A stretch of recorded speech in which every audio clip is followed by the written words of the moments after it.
Magandang araw mga kaibigan. Bigyan natin ng reaction opinion itong post ang balita ngayon. Title, sana magkatuluyan sila. Biro ni BP Sara sineryoso ng palasyo. Nagkaroon ng bagong palitan ng pahayag sa pagitan ng kampo ni BP Sara Duterte at ng Malacanang matapos ang isang paberong Valentine's message ni Vice Presidente na tila sinagot naman ng seryoso ng Pangulo. Sa isang panayam, isang vlogger ang humiling kay BP Sara ng Valentine's Day message para kay Palace Press Officer Claire Castro at kay Pangulong Ferdinand Bongbong Marcos Jr. Pabiro namang tumugon ng Vice Presidente na isinalin ng isang reporter bilang sana magkatuluyan sila. Hindi nagpatumpik-tumpik ang Malacanang sa pagsagot. Sa kanyang press briefing, bumelta si Castro at sinabi, BP Sara, spread love, not fake news, not immorality. Don't be a chucky. Bumalik na naman ang chucky. Ayon sa ulat, itinuring ng palasyo ang pahayag ni BP Sara bilang umano'y malisyosong patutsada laban sa Pangulo at kay Castro. Dagdag pa ni Castro, ang ganitong uri ng pahayag ay too questionable umano para sa isang opisyal na may mataas na posisyon sa gobyerno. Para sa ilang nakapanood ng panayam, malinaw na biro lamang ang mensahe ni BP Sara, lalo't inilabas ito sa konteksto ng Araw ng Mga Puso. Gayunman, para sa Malacanang, hindi ito itinuturing na simpleng joke kung may kakibat na malisyosong kahulugan. Sa gayon, wala pang karagdagang pahayag mula sa kampo ng Vice Presidente kaugnay ng naging tugon sa palasyo. Grabe, oh. Sana magkatuluyan sila. hindi ko napanood yung interview, kaya lang I'm sure na yung mukha ni BP Sara pag sumagot at magbiro, talagang sapol. Sapol na sapol basta magbiro silang mag-ama. May mga ibang tao dyan na nagbibiro, nagpapatawa, kaya lang hindi ka, walang dating. Ito naman, Claire Castro, bakit ka mag-react ng ganon? Ang pikon, talo, di ba?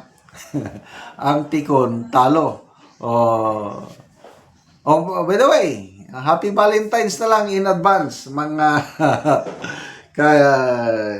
kaibigan.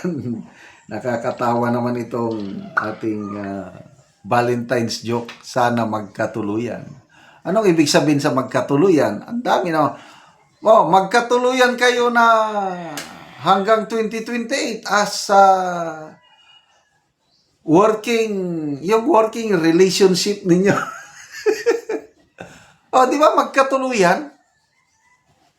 Tuloy-tuloy ang serbisyo ni Auntie Claire bilang press officer up to 2028. Ganon yun ang mensahe nun.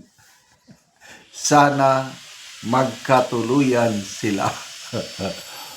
Nasaan yung malisyoso doon?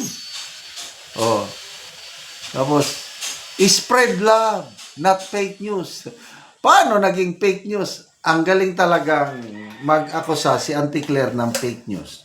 Example, kailan ba yung public event ng Pangulo? 3 days ago siguro, 4 days ago. Nandun siya, yung parang robotic activity. Bumukol ang kiliran ng Pangulo. Klarong-klarong bukol.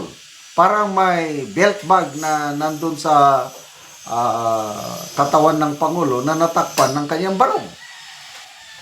Nag-post lang si Attorney Harry Roque ng ano yan, bukol na yan. Colostomy bag ba yan? Pakisagot naman, Auntie Claire. Nung tinanong siya ng reporter tungkol doon, sagot ka ganyan na, ay, kung galing lang kay Harry Roque na fake news peddler, huwag na kayong maniwala. Nagtatanong lang naman si Attorney Harry Roque, Anticlair. Ang magandang sagot doon is, hindi yon colostomy bag. Kasi ang tinatanong, yung bukol. Sagutin mo ang palihis yung sagot eh. Fake news kagad.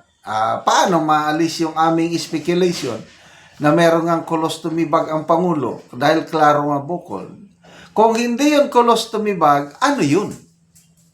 Kaya sagutin, hindi yun colostomy bag. Dahil yun ay caliber 45 pistol, dala-dala ng Pangulo, kay baka tutuhanin ni Bibi Sara ang kanyang banta. Gurgurin siya. Okay. Caliber 45 yun, kaya nga bumukol. Maintindihan ko yun. Dahil nung kabataan ko pa sa serbisyo, nagdadala ako ng pistula dito sa aking kiliran, sa may tiyan. Bubukol nga. Hindi naman niya sinasagot ano yung bukol sa kilid ng tiyan. Fake news kagad ang ano. Ayan, ang galing niyang sumagot in fairness. Kaya nga, ang aking hiling, dalangin, sana magkatuluyan sila. Hindi sa malisyosong isipan, kundi magkatuluyan na hanggang 2028, Palace Press Officer si Claire Castro dahil nakakatulong siya ng malaki sa Pangulo.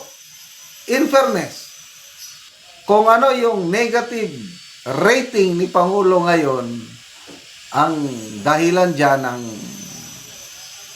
isa sa mga dahilan na bumabagsak ang rating ni Auntie Claire ay dahil sa mga kung ano-anong pahayag ni Claire Castro. Kaya nga sabi ni BP Sara, yung Claire Castro na yan, nagdadala ng kahihiyan sa bansa. Huwag nyo nang paniwalaan, huwag nyo nang bigyan ng pansin. Kaya ito namang reporter o vlogger, Valentine's Day message for Claire Castro and President Marcos. Di sana magkatuluyan sila. Maraming salamat mga kaibigan sa inyong pagsubaybay sa ating channel. Nakakatulong kayo ng malaki sa tribong talandig ng Bukidnon dahil ang income natin sa channel nito is pantulong sa tribo. Tulong kayo ng malaki sa tribong talandig ng Bukidnon dahil namimigay tayo ng libreng yero at pako para makapagpatayo sila ng mas maayos na tirahan. Panoorin nyo ang video nito. Si Angkol ang taga-ano gero. Salamat sa nagatag kabalay na gidni. Pagapon nga gituganan niya nga tao. Oo. Mo ay makatabang sa amo. Oo, sumuna ni ang itsura sa balay ni Angkol sa gawas nga bahin. Na gigamit sa Ginoo. Sumusulod takol sa sulod sa inyong balay. So, mauna ni ang itsura sa top ni Angkol nga natagaan na maugsin. So, mga buslot na gyud gikuanan lang og gisapahan lang og silupin. Og makita gani nato nga dunay tubig nga tungod sa ulan kong magtulo, mapundo ang tubig diha. Sa mga dagko na gid kay buslot. Og diri nga bahin, gikuanan lang og trapal. So lisod gud kayo ang ilang pagpuyo. So muna ni ang ilang kahimtang. So diri lang sila matulog. Ya ilang mga sinina pan kung mag-ulan naa na gyud sa ilaha ang ulan mo tulo. So mopod ni ang gawas nga bahin sa ilang lutuanan. So naa lang sa yuta. Trapal lang og silupin nga nagisi nagyahapon. Og naa lang gani gibutang ang kuan sa gawas. Mga butanganan sa plato, kutsara, niya lang sa gawas. So kuan na gid kayo, piki gid ang ilang pagpuyo, luoy gid kayo sila. Og karon kol, pila na ni katuig ang inyong balay nga nagantos mo sa ulan? Napulo na ni. Napulo na katuig. Oo, so dugay-dugay na gyud. Gipanapahanan og salipin. Isapahan lang og silopin. Oo nga gitagaan mig sin kay maka og ang nagkahatag sa sin salamat sa iya Mm. na nakatog na gid mi. Mm. Hindi na may ulanan. Oo. Kaya na may naghatag sa amo. Naay na luoy. Mm. Amo. So magatrabaho pa ka Col, dili na. Kay trabaho ko. Trabaho pa bisan na kay sakit karon nga gibati. Trabaho kaya po kay. Mm. Hindi So man kining tama kuan ni Angkol mga ubag-ubag sa naungkol ba. So kuan lang gyud sa tambal nimo. So lisod gyud ang ilang pagpuyo. Kutob lang sa tambal. So salamat kayo Col. Sige.